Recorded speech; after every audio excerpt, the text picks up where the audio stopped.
এই যে ৫৩ বছরের আপনি ওয়াজ মাহফিলের মঞ্চে ওয়াজ করছেন, এই ওয়াজের ময়দানে আপনার এমন কোনো ঘটনা আছে কিনা, ওয়াজ করতে দেয় নাই, করতে গিয়েছেন বাধা প্রাপ্ত হয়েছেন, এরকম কোনো ঘটনা আছে কিনা? এই বটেই, হকের সঙ্গে বাতিলের দ্বন্দ্ব ছিল, আছে, থাকবে।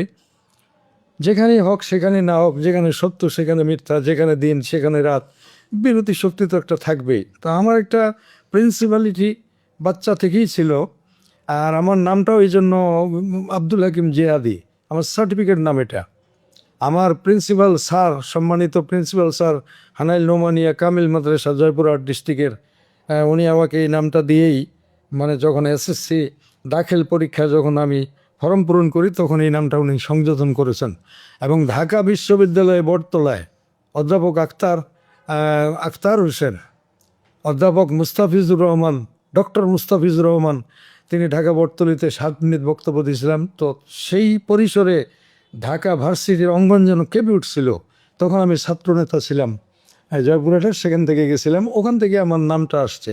তো আমি তখন থেকেই আমি একটু খুব মানে খুব শক্ত কথা বলতে চেষ্টা করি, এবং কোরআনের যেটা হক, ইউনিভার্সাল ট্রুথ, চিরন্তন বাস্তব সত্য শাশ্বত, এই কথাগুলি বলার চেষ্টা করি। তো যখনই আমি বড় কথা বা সত্য কথা বলতে যাই তখনই বাধার প্রাচীর এসেছে।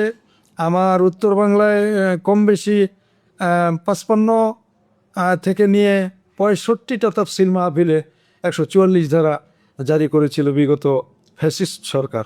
এবং আমি মঞ্চে উঠতে গেছি, সেখানে মঞ্চে উঠতে আমাকে দেয় নেই, মঞ্চ থেকে আমাকে স্থানীয় নেতৃবৃন্দ এবং তাফসির মাহফিলের নেতৃবৃন্দ আমাকে সসম্মানে হেফাজতে এনে আমাকে বিদায় করেছে।